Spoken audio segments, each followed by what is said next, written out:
Hello, everyone. Welcome back to our channel where we bring you heartwarming and thought-provoking stories that will touch your soul. Today, we're going to share with you a beautiful story about a queen who used to mock her husband until she experienced something that changed everything.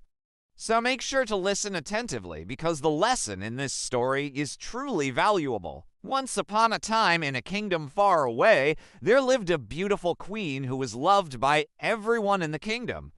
She was kind, compassionate, and always treated her people with warmth and affection. However, there was a problem in her marriage. Her husband, the king, was a simple and humble man who worked hard to take care of his people, but the queen often belittled him and made fun of him in front of others. She would say things like, "Oh, my poor king, you're so outdated and slow.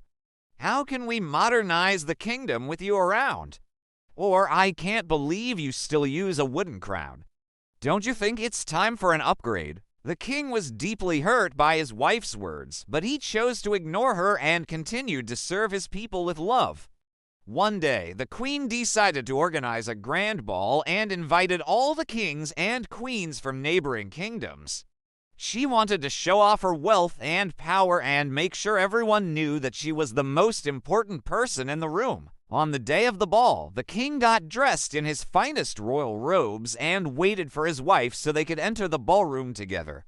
But when he arrived at her chambers, she was nowhere to be found. He knocked on the door and called out to her, but there was no reply.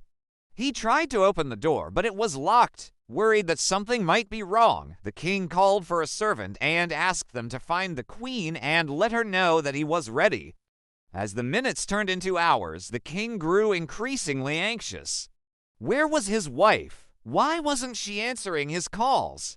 Had something happened to her? Finally, a servant arrived and informed the king that the queen had sent word that she didn't want to attend the ball and ordered him to go alone. The king was deeply disappointed and hurt.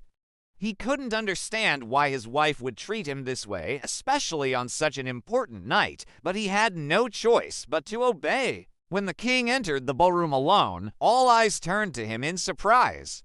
The other kings and queens whispered among themselves, wondering where the queen was and why she wasn't by her husband's side. The king tried his best